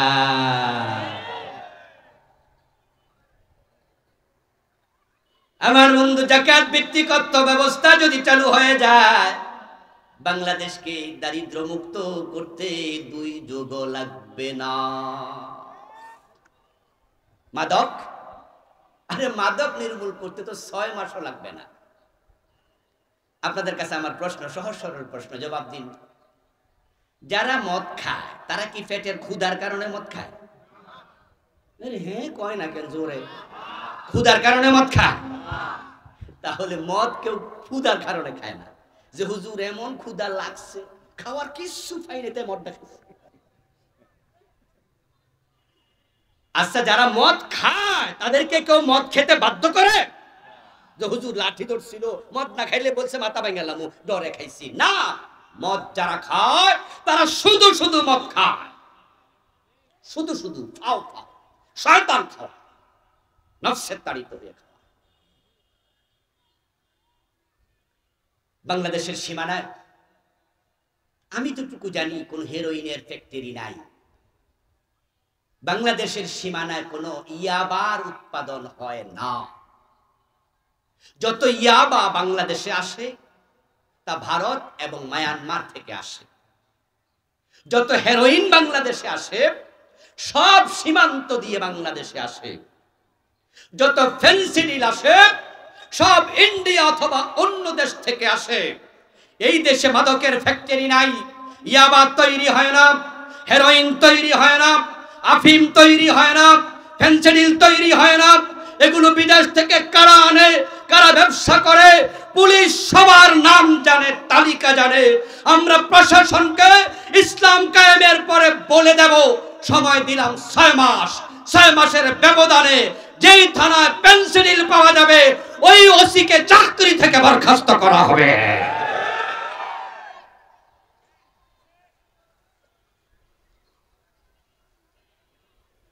এখন বলবেন যারা খায়, আরে ভাই যদি এগুলো চালান বন্ধ হয়ে যায়, যারা খাইতে চায় তারা আর খাইতেও পারবে না। আমাদের বাংলাদেশে গার্লস কলেজ আছে, গার্লস স্কুল আছে। আপনাদের রাজশাহীতে আছে না মহিলা কলেজ, মহিলা স্কুল? দেখবেন যে মহিলা কলেজ, মহিলা স্কুল ছুটি হলে মাঝে মাঝে কলেজের পাশে কিছু পোলাপান হাতে এমনি ধরে খাড়াই থাকে ইয়াতিমের মতো। মানে হে তাকায়া তাকায়া দেখে এক একটা মেয়ে কত সুন্দরী, দেখতে কত মজা লাগতেছে তার, নাউজুবিল্লাহ। এই লোকটাই কয়দিন পরে সৌদি আরবে চাকরি করতে চলে গেল। সৌদি আরবে চাকরি করতে যাইয়া যখন একামা পাইলো, কার্ড পাইলো চাকরির, এখন তার বৈধতা আছে, সেখানে থাকে। সে আবার ভাবলো, আরে বাংলাদেশে কত গার্লস কলেজের সামনে খাড়াইয়া সুন্দরী সুন্দরী মেয়ে দেখছি, এখন এই কামটা আমি করি। সে যদি পুরা সৌদি আরবে ঘুরে 1000 টাকা খরচ করে দৌড়াতে পারবে, কিন্তু এই জাতীয় বেপরদা মেয়ে আর পাবে না। তাহলে কিছু কিছু পরিবেশ আছে যে পরিবেশের কারণে গুনাহ করতে চাইলেও গুনাহ করা যায় না। আবার পরিবেশ যদি খারাপ হয় গুনাহ থেকে বাঁচতে চাইলেও বাঁচা যায় না। যেমন বেপরদা থেকে আমরা আলেম ওলামারাও বাঁচতে পারি না। আলহামদুলিল্লাহ আমাদের এখানে আমাদের অনেকে আছে, আমাদের স্ত্রী পর্দা করে, আমাদের মা পর্দা করে, আমাদের মেয়েরা পর্দা করে, আমরা পর্দার চেষ্টা করি। কিন্তু রাস্তায় যখন বের হই চোখের পর্দা 100% করা যায় তো? সামনে তাকালে নারী, পিছনে তাকালে নারী, ডানে তাকালে নারী, বামে তাকালে নারী। মাওলানা হাবিবুর রহমান যুক্তিবাদী সাহেব বলছিলেন, ভাবলাম যে চারিদিকে তাকাইলে যেহেতু নারী, একটু উপরের দিকে তাকাই, দেখি ছাদের মাঝে আর একজন খাড়াইয়া রয়েছে। বেপরদার পরিবেশে পর্দা করা জটিল। এই যে মোবাইল গুলো আমাদের এখন হাতে হাতে, ভাবলেন যে সাইদি সাহেবের একটা ওয়াজ শুনবো, অমুক হুজুর হাফিজুর রহমান সিদ্দিকী সাহেব, তারেক মনোয়ার ভাই অমুকের একটা ওয়াজ শুনি, আবুল কালাম আজাদ সাহেবের একটা ওয়াজ শুনি। ওয়াজ শুনতেছেন, দেখবেন যে ওয়াজের মাঝখানে এসে বেড়ি লাফ মারে। কি হেসা না মিছা, মিথ্যা না সত্য? পর্দা করা সহজ না কঠিন? 100 টাকা দিয়ে একটা আয়না কিনবেন, যে একটু গোসল টোসল করার পরে চুল আশ্রানো লাগে, একটা আয়না চাই। আয়না কিনে বাড়িতে আয়না দেখবেন আয়নার পিছনে আর একজন আছে। আচ্ছা, আপনি আয়না কিনছেন না মহিলা কিনছেন? কি কিনতে গেছিলেন? তো এই মহিলা বেচলো কেন? আরে ভাই, ওই মহিলার ছবি না দিয়ে কি বাইতুল মুকাররমের ছবি দেয়া যেত না? এটা গোলাপ ফুলের ছবি দেয়া যেত না? এটা ক্যালিওগ্রাফি দেয়া যেত না? কিন্তু মহিলার ছবি দিল। এই দেশের লোকেরা পরিবেশ এত খারাপ করেছে, চাইলেও পর্দা করা যায় না। ইসলাম যদি কায়েম হয়, এমন পরিবেশ হবে 2-4 বছরের ব্যবধানে বোরকাওয়ালা সারা নারী রাস্তায় দেখা যাবে না। সেই পরিবেশ আমরা আস্তে আস্তে কায়েম করব। মাদক থাকবে না। কারা কারা মদ খায় এটা আমরা জানি না, এটা পুলিশেও জানে না। কারণ ঘরের দরজা লাগায় মদ খায় এমন লোক আছে। তো পুলিশ সবার নাম জানবে কেমনে? কিন্তু ব্যবসা বন্ধ করে দেয়া হবে, চালান বন্ধ করে দেয়া হবে। মাদক সেবীরা মদ খুঁজলেও পাবে না খাওয়ার জন্য। এরপরে আইন হবে হযরত ওমরের মতো, মদ খাইলে 80 বেত লাগাতে হবে। সেটা টেলিভিশনে প্রচার করা হবে, ফেসবুকে আপলোড করা হবে, এটা ব্রেকিং নিউজ করা হবে, লাইভ ব্রডকাস্ট করা হবে। কেমনে 80 বেত লাগায় এই দৃশ্য দেখে মদখোররা ঠান্ডা পানি খাওয়া শুরু করে দেবে। ঠেলার নাম ইয়েস, মায়ের উপর ওষুধ নাই।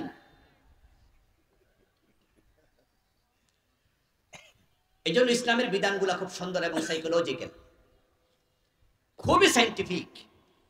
আপনি ইসলামে দেখবেন যে জেল দেও এরকম বিধান খুব একটা নাই। শুধুমাত্র জেনার শাস্তির ব্যাপারে অবিবাহিত হলে 100 বেত দাও। ইমাম শাফি বলছে সাথে 1 বছরের কারাদণ্ড, জেল দাও। ইমাম আবু হানিফা বলছে জেল টেল নাই, 100 বেত দাও। চুরি করেছে হাত কেটে দাও, ডাকাতি করে সে ছুলে দাও, মদ পান করে 80 বেত লাগাও।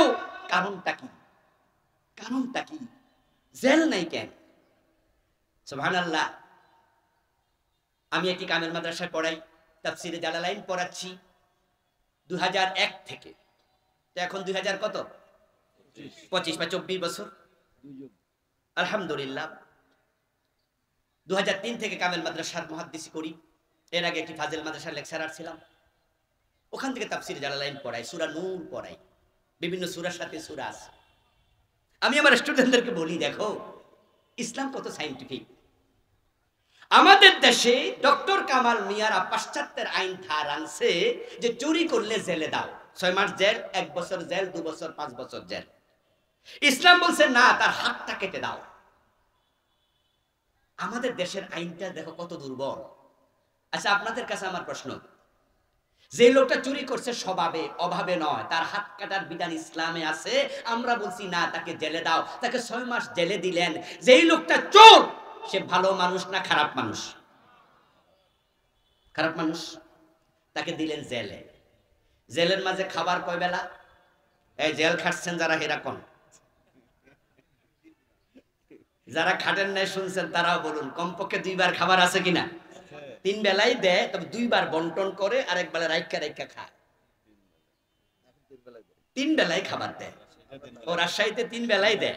আচ্ছা, 3 বেলা যে খাবার দিল ছোট্টারে 6 মাস, এর থেকে বিল নিছে সরকারে কত টাকা? দিছে না মাগনা? কথা বলে না কেন ভাইরা? থাকার জন্য ঘর আছে না নাই? ঘর ভাড়া দিছে না মাগনা? বিদ্যুতের বিল আছে নি নাই? বিদ্যুৎ কি মাগনা? গোসল করার পানি লাগে নাই? পানির বিল দিছে? আচ্ছা, এগুলো কি এমনি এমনি আইছে না এর পিছনে খরচ হয়েছে? তো টাকা সরকার পাইলো কই? চিকিৎসা খরচ আছে, আপনার আমার ট্যাক্সের টাকা, আমাদের ভ্যাটের টাকা।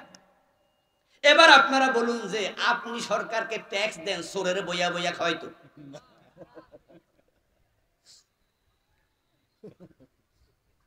যে বেটা মদ খায়, বেটা ভালো মানুষটা খারাপ মানুষ? তো মদখোর জেলে নাই, তো বইয়া বইয়া খাচ্ছে কেন? এ তো খারাপ মানুষ। যে বেটার একটা মেয়েটা দর্শন করছে, দর্শন কইরা সে 2 বছর জেলখানায় আছে, ওই দর্শনকারী ভালো মানুষ না খারাপ মানুষ? তো খারাপ রে মাগনা খাওয়ান কেন?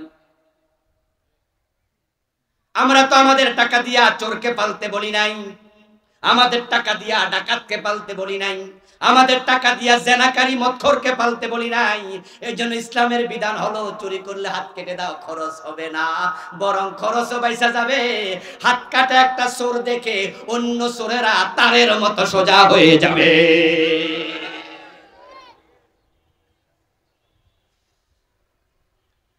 ফখরুদ্দিন মঈনুদ্দিন সরকার তারা অনেক চোর ধরছিল, ছোট চোর বড় চোর সবই ধরছিল।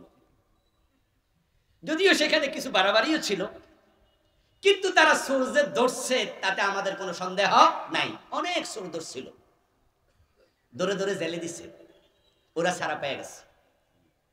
এখন ছাড়া পাইয়া ওই আমলে কেউ মন্ত্রী হয়েছে, এমপি হয়েছে, আবার কেউ কেউ মুছে তেল দিচ্ছে সামনের আমলে মন্ত্রী হবে। অথচ ফখরুদ্দিন তারে ধইরা জেলে দিছিল 5 মাস 6 মাস 1 বছর 5 বছর 10 বছর সে জেল খাটছে রাষ্ট্রের টাকা চুরি করার অপরাধে। এখন ওই চোর এমপি মন্ত্রী। আবার আমার আর আপনার সাহস নাই তাকে চোর বলবো, বরং যদি আপনি তাকে চোর বলেন উল্টা আপনার ঠ্যাঙ্গানি মারবে। হতে পারে ক্ষেত্র বিশেষ আপনার বিরুদ্ধে মানহানির মামলাও। অ্যাডভোকেট আপনাকে বলবে, ভাইজান আপনি এত বড় এমপি রে চোর বললেন এত মানুষের সামনে, আপনার বিরুদ্ধে মামলা তো হবেই। এখন আপনি বলেন যে সে চোর, প্রমাণ কি? প্রমাণ দেন। প্রমাণ তো আপনার কাছে নাই, প্রমাণ তো মঈনুদ্দিনের কাছে, ফখরুদ্দিনের কাছে, তারা তো আমেরিকায় চলে গেছে। কি প্রমাণ দেবেন? উল্টা চোর বলাতে আপনি অপরাধী, আপনার 6 মাস জেল হবে। কিন্তু যদি জেল না দিয়ে হাত কেটে দিত তাহলে প্রমাণ আমাদের দেয়া লাগতো না, চিরদিন প্রমাণ নিজে বহন করা লাগতো। 5টা এমপি, 4-5টা মন্ত্রী, 10-5টা সচিব, আমলা, চোরগুলোর হাত যদি কেটে দিত, আগামী 50 বছর কোন আমলা কোন নেতা ডরে চুরি করত না।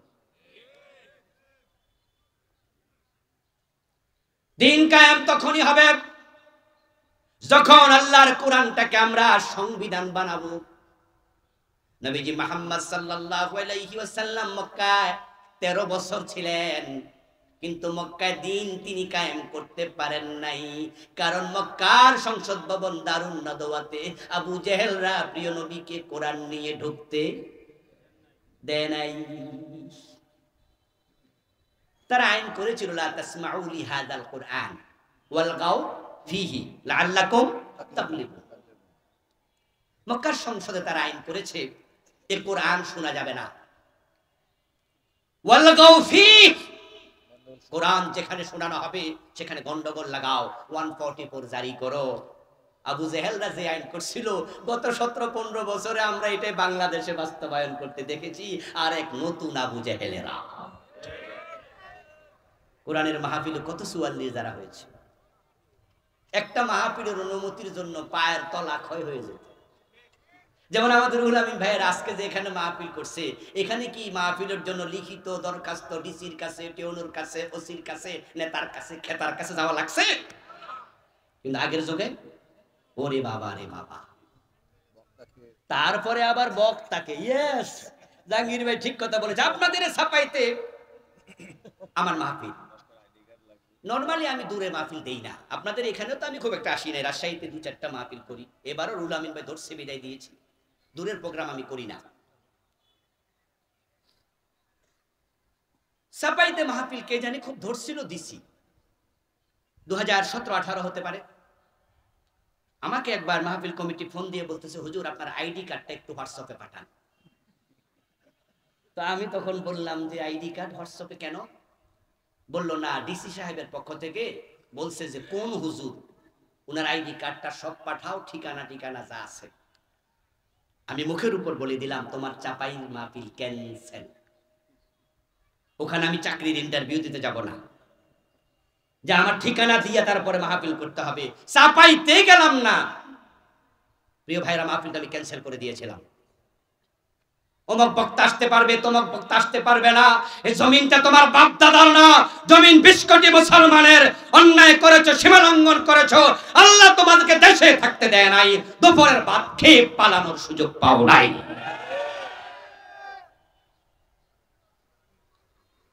আল্লাহ জালেমদেরকে পছন্দ করে না। মক্কার লোকেরা বলছে লা তাসমাউ লিহাযাল কুরআন, কোরআন শোনা যাবে না। ওয়ালগাউ ফীহি, গন্ডগোল লাগাও। নবীজি থাকলেন 13টি বছর, কিন্তু আল্লাহর ইশারায় তিনি মক্কা থেকে হিজরত করে মদিনায় রওনা দিলেন। এখানে থাইকা লাভ নাই। আল্লাহ নবীজিকে বলেছেন যে এই জমিনে দিন বিজয় হবে না, আপনি হিজরত করুন। আল্লাহ নবী হিজরত করছেন। হিজরতের পথে নবীজি মনে মনে ভাবছেন, আবার যদি মদিনায় গিয়ে দেখি আরে আবু জেহেল মদিনার সংসদে বসে আছে, আমাকে কোরআন নিয়ে ঢুকতে দেয় না। কোরআন যদি সংসদে না যায়, চোর ধরে হাত কাটার আইন কে বানাবে? কোরআন যদি সংসদে না যায়, রাষ্ট্রীয়ভাবে সুদ কে বন্ধ করবে? আমাদের কিছু কিছু আলেম ওলামারও বলতে শোনা যায়, কয় যে না, রাজনীতি দরকার নাই। আমি ওদের জন্য আফসোস করি, ওদের জন্য দোয়া করি যে এই লোকগুলো জাতিকে বিভ্রান্ত করতেছে। আরে সুদের বিরুদ্ধে ওয়াজ তোমরা কিয়ামত পর্যন্ত করলে সুদ বন্ধ হবে না, আর সরকার যদি চায় একটা অর্ডারে সুদ বন্ধ হয়ে যাবে। এখানে আমরা অনেক মানুষ, আমি ঘোষণা দিলাম আগামী দিন থেকে বাংলাদেশে সুদ চলবে না, আপনারা হ্যাঁ বলুন। আপনারা বললেন হ্যাঁ, সুদ বন্ধ হবে। আর সংসদে 151 জন এমপি যদি সুদের বিপক্ষে একবার বলে, সুদ বন্ধ হয়ে যাবে।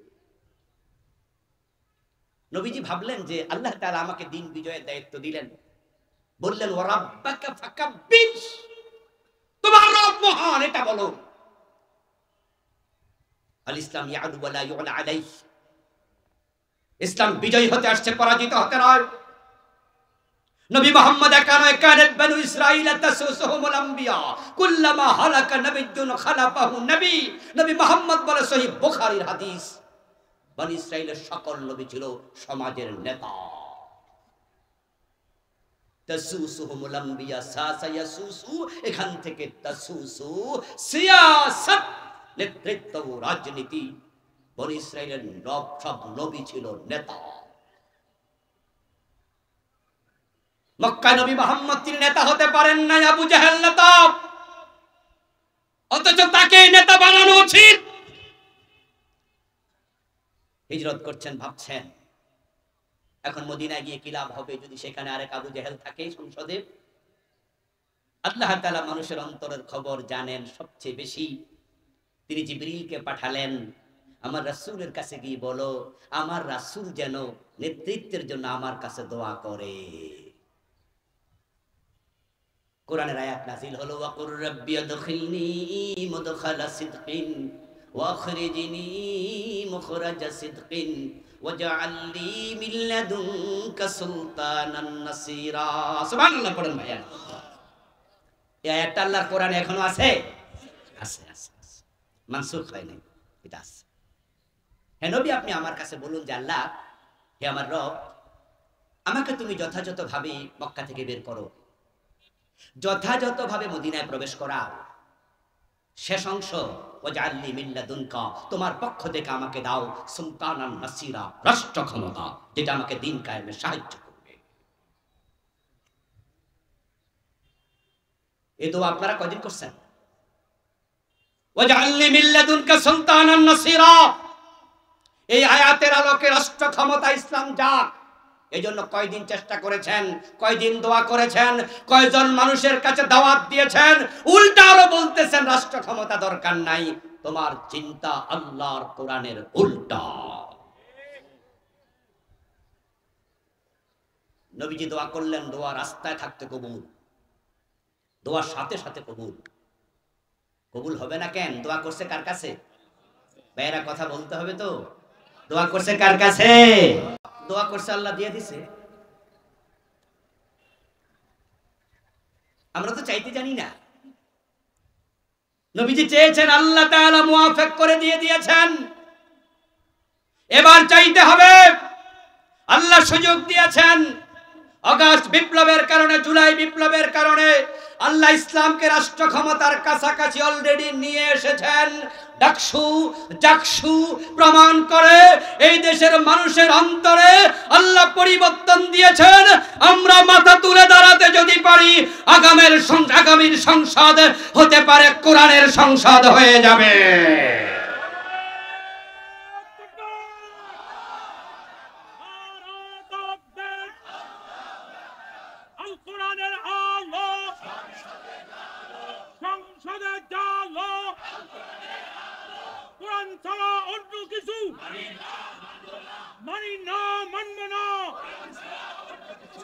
প্রিয় ভাইরা, লক্ষণ ভালো। হাদিসে পাওয়া যায় মানুষের অন্তর আল্লাহ দুই আঙ্গুলের মাঝখানে, আল্লাহ যেদিকে চায় সেদিকে ফিরিয়ে দেয়। নবীজি রাস্তায় দোয়া করলেন হিজরতের পথে, মদিনার লোকদের অন্তর আল্লাহ ফিরিয়ে দিয়েছে ইসলামের দিকে। হিজরত করে মদিনায় পৌঁছতে দেরি, আউস খাজরাজ, বনু নজির, বনু কুরাইজা, বনু কায়নুকা, মদিনার সকল মানুষ একসাথ হয়ে একত্রে নবীজিকে মদিনার প্রেসিডেন্ট বানায়া দিলেন। নবীজিকে জোর করে প্রেসিডেন্ট হয়েছিলেন। তারা একসাথ হয়ে বসে বলল, আপনি তলা আল বদরু আলাইনা মিন সানিয়াতিল বিদা ওয়াজাবা শুকরু আলাইনা মাদা লিল্লাহি দা। তারা একসাথ হয়েছে, নবীজিকে মদিনার প্রেসিডেন্ট বানিয়ে দিলেন। আলহামদুলিল্লাহ। আল্লাহ তাআলা অগাস্ট বিপ্লবের পর আমাদেরকেও সেই ইঙ্গিত করছেন। ইসলামী দলগুলো 54 বছরের বাংলাদেশে কখনো ক্ষমতার এত কাছাকাছি আসতে পারে নাই। আলহামদুলিল্লাহ, পৃথিবীর অন্য অন্য দেশ এখন তারাও ইসলাম ওয়ালাদের সাথে বন্ধুত্ব করতে চায়। বিভিন্ন দেশের রাষ্ট্রদূতরা এসে ইসলাম ওয়ালাদের সাথে মিটিং করে, তারা বুঝাচ্ছে তোমরা মাথা তুলে দাঁড়াও। তাদের অন্তর হয়তো আল্লাহ ইসলামের দিকে ঝুঁকিয়ে দিচ্ছে।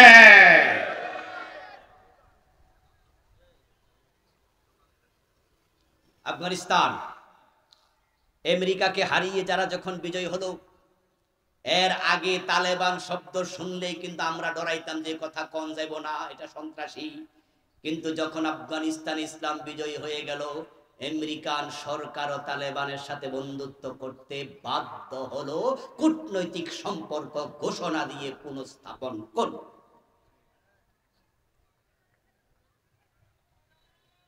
আমরা 4 নম্বরে ছিলাম 54 বছর। 1 নাম্বার 2 নাম্বারে বড় বড় দুটা দল, হয়তো কখনো 1 নম্বরে ওরা, 2 নম্বরে ওরা, অথবা 2 নম্বরে ওরা, 1 নম্বরে ওরা। 3 নম্বরে ছিল রংপুরের দল, চাচার পার্টি। আর আমরা ইসলাম ওলারা অলওয়েজ 4 নাম্বার। কিন্তু জুলাইয়ের বিপ্লবের কারণে ফ্যাসিস্ট সরকার আন্ডা বাচ্চা সহ পালিয়ে যেতে বাধ্য হয়েছে। এখন তাদের নাম নেয়ার সাহস বাংলাদেশে কারো নাই। রংপুরের দল তাদের সাথে একসাথে চুপসে গেছে। আমাদেরকে আল্লাহ 4 নাম্বার থেকে 2 নম্বরে নিয়ে এসেছে। মাথা তুলে দাঁড়াতে পারলে ইসলাম ওলারা ঐক্যমত একসাথ হয়ে গেলে এবার ইসলাম ক্ষমতায় চলে যাবে।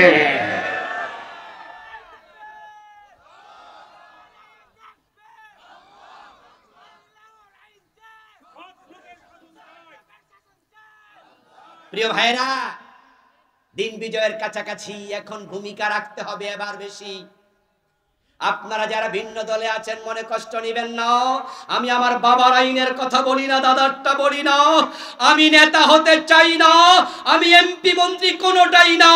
আমার বক্তব্য একটাই, কোরআন আছে যেখানে আমি আছি সেখানে।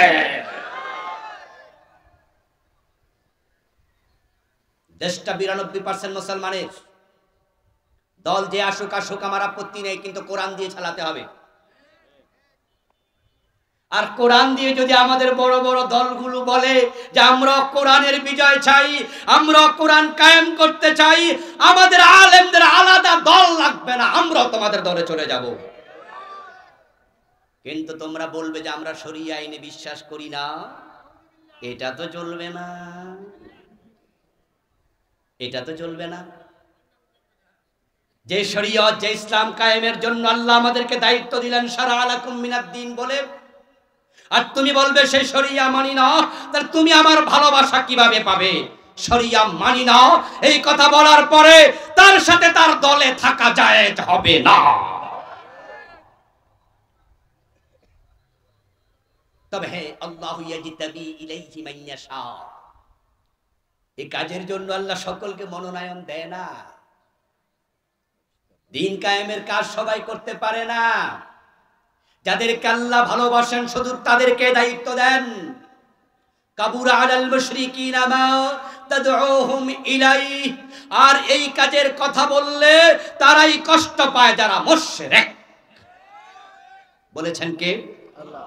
কাবুরা আলাল মুশরিকিন, এটা মুশরিকদের জন্য যন্ত্রণাদায়ক, কষ্টকর। মা তাদউহুম ইলাইহি, যে দিন কায়েমের দিকে তোমরা ডাকছো সেটা। আজকের আলোচনায় আপনারা যারা আছেন, এই ভিডিওগুলোর মাধ্যমে যারা শুনবেন, আমি কোরআনের এই আয়াতকে সামনে রেখে একটি মেসেজ দিয়ে আলোচনার শেষ দিকে যেতে চাই। দিন কায়েমের আলোচনা শুনে যে ব্যক্তি মন খারাপ করবেন, আপনার অন্তরে কষ্ট লাগছে, হুজুরের ওয়াজটা পছন্দ হয় নাই, আল্লাহর আয়াত বলে আপনার অন্তরে শিরিক আছে।